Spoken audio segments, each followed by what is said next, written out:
Hello, I'm Anand Naidu in Washington. The main story is brought to you by Al Jazeera.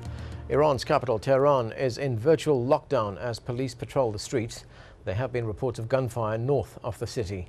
State media admits 13 people were killed in Saturday's protests against the government. Authorities also detained and then later released several family members of one of Iran's most powerful figures, former President Hashemi Rafsanjani.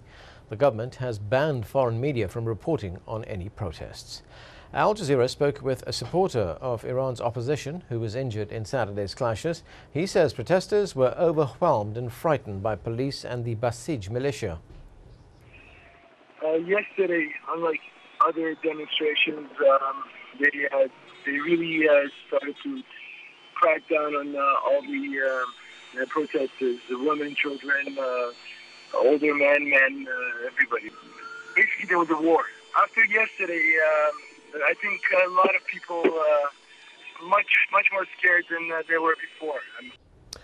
Germany's Angela Merkel has called for a recount of the Iranian election, and France has refused to accept the results.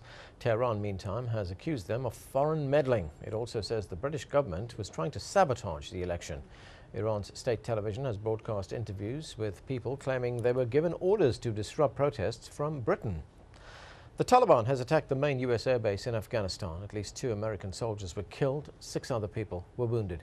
The U.S. military says 3 rockets landed inside the Bagram base, which is about 50 kilometers north of the capital, Kabul. Rescue workers and victims' families are still sifting through the rubble 1 day after a huge bombing in northern Iraq. At least 75 people were killed. 200 others were injured. It happened in the town of Taza near Kirkuk. It's one of the worst bombings in Iraq this year. The Mexican government has deployed 1,500 more troops to the northern border town of Ciudad Juarez. It follows a rise in drug-related murders in the city. Recent violence there prompted the army to deploy more than 5,000 troops back in March. Those are our top stories. Don't forget, you can keep up to date with all the news on our website. It's updated 24 hours a day, and you'll find that at aljazeera.net/English.